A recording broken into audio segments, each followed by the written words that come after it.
G'day, if we haven't met before, my name is Shah and I'm here today to talk to you about a condition that's very close to me because it's a condition that I actually suffer from and have been suffering from for over 5 years now. It's called mal-de-debarkment syndrome, which is MDDS.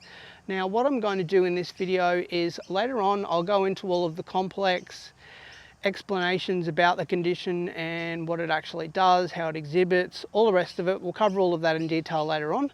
But what I really want to do first and foremost is give you a bit of a day-to-day explanation and a layman's terms explanation of what the condition actually looks like and what the world looks like for somebody who suffers from the condition like myself. So let's take a look.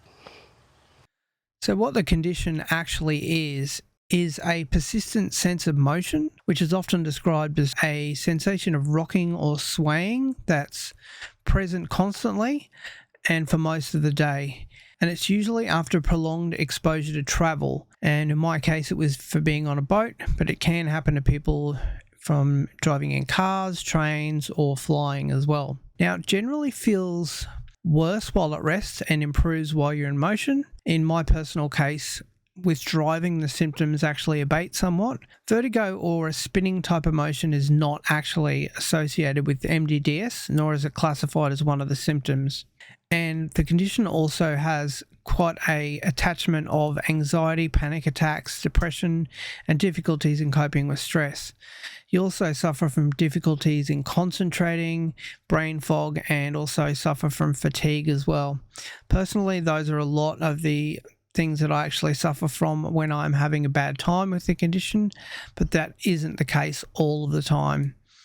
What generally happens with the condition, and this is just going back to sort of explaining it in layman's terms, for myself, I contracted it on a ship. I had a really bad time of it for about a year to two, probably 2 years really, and then the symptoms abated and almost went away, probably 40-50% for probably another year or so. And what I had done then is subjected myself to a particular type of movement that I didn't know was actually going to trigger the condition again. And that's what happens. Basically, once you've got the condition once in your life, you're prone to get it again. So if you go on a ship again or a boat again or whatever the place was that you actually got the condition in the first place, you're very much likely to actually get it again.